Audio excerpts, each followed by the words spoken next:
आज हमारे जीवन में हर मोड़ पर हर पल कठिनाइयाँ, मुश्किलें, समस्याएँ आती हैं और हर दिन हमें उसका सामना करना पड़ता है। कई बार अपनी बुद्धि से करते हैं, कई बार अपनी ताकत से करते हैं, कई बार हम लोगों के द्वारा करते हैं, पर अंत में हमें हारना पड़ता है। परंतु यदि हम परमेश्वर के वचन पर विश्वास करके उन मुश्किलों का सामना करें, प्रभु के वचन का कवच बनाएं, तो निश्चय ही हम आप विजय पाएंगे। इसी प्रकार आज कुछ वचनों को मैं आपके सामने लेके आया हूँ प्रभु के वचन से, और वो आपको कठिनाइयों में, तकलीफों में बल देंगे। उन वचनों को पढ़िए, सुनिए, क्योंकि वचन ही आपको जो कवच के रूप में आपको जंग में लड़ने में मदद करेगा और जीत आपकी होगी, क्योंकि प्रभु का वचन विजय को देके आता है। कठिन परिस्थितियों में बचाव। यहोवा के उस वचन के अनुसार जो उसने एलिया के द्वारा कहा था, ना तो उस घड़े का मैदा चुका और ना उस कुप्पी का तेल घट गया। अकाल में वह तुझे मृत्यु से और युद्ध में तलवार की धार से बचा लेगा। यहोवा पीसे हुओं के लिए ऊंचा गढ़ ठहरेगा, वह संकट के समय के लिए भी ऊंचा गढ़ ठहरेगा, और तेरे नाम के जानने वाले तुझ पर भरोसा रखेंगे, क्योंकि हे यहोवा, तूने अपने खोजियों को त्याग नहीं दिया। यहोवा खरे लोगों की आयु की सुधि रखता है और उनका भाग सदैव बना रहेगा। विपत्ति के समय उनकी आशा ना टूटेगी और ना वे लज्जित होंगे, और अकाल के दिनों में वे तृप्त रहेंगे। मैं लड़कपन से लेकर बुढ़ापे तक देखता आया हूँ, परंतु ना तो कभी धर्मी को त्यागा हुआ और ना उसके वंश को टुकड़े मांगते देखा है। परमेश्वर हमारा शरण स्थान और बल है, संकट में अति सहज से मिलने वाला सहायक। इस कारण हमको कोई भय नहीं, चाहे पृथ्वी उलट जाए और पहाड़ समुद्र के बीच में डाल दिए जाएं, चाहे समुद्र गरजे और फैन उठाए और पहाड़ उसकी बाढ़ से कांप उठे। हे लोगों, हर समय उस पर भरोसा रखो, उससे अपने अपने मन की बातें खोल कर कहो। परमेश्वर हमारा शरण स्थान है। मैं यहोवा के विषय कहूंगा कि वह मेरा शरण स्थान और गढ़ है, वह मेरा परमेश्वर है, मैं उस पर भरोसा रखूंगा। उसने छाया के लिए बादल फैलाया और रात को प्रकाश देने के लिए आग प्रकट की। उन्होंने मांगा, तब उसने बटेरें पहुंचाई और उनको स्वर्गीय भोजन से तृप्त किया। उसने चट्टान फाड़ी, तब पानी बह निकला और निर्जल भूमि पर नदी बहने लगी। क्योंकि मैं प्यासी भूमि पर जल और सूखी भूमि पर धाराएं बहाऊंगा। मैं तेरे वंश और अपनी आत्मा और तेरी संतान पर अपनी आशीष उंडेलूंगा। इसलिए जब परमेश्वर मैदान की घास को, जो आज है और कल भाड़ में झोंकी जाएगी, ऐसा वस्त्र पहनाता है, तो हे अल्पविश्वासियों, तुमको वह क्यों कर ना पहनाएगा।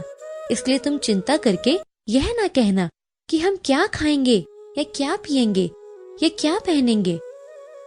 कौन हमको मसीह के प्रेम से अलग करेगा? क्या क्लेश या संकट या उपद्रव या अकाल या नंगाई या जोखिम या तलवार? जैसा लिखा है कि तेरे लिए हम दिन भर घात किए जाते हैं, हम वध होने वाली भेड़ों की नाई गिने गए हैं।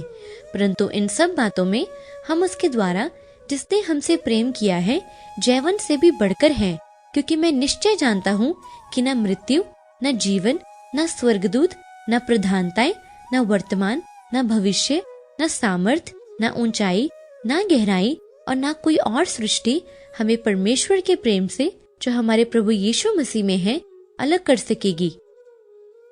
हम चारों ओर से कलेश तो भोगते हैं, पर संकट में नहीं पड़ते। निरुपाय तो हैं, पर निराश नहीं होते। सताए तो जाते हैं, पर त्यागे नहीं जाते।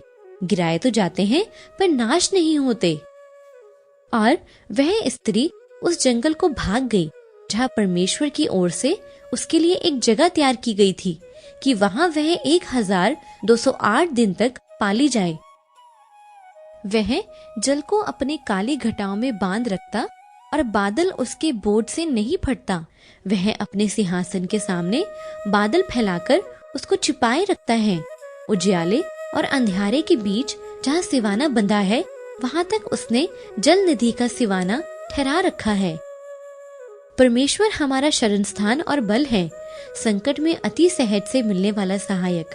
इस कारण हमको कोई भय नहीं, चाहे पृथ्वी उलट जाए और पहाड़ समुद्र के बीच में डाल दिए जाएं, चाहे समुद्र गरजे और फैन उठाए और पहाड़ उसकी बाढ़ से कांप उठे।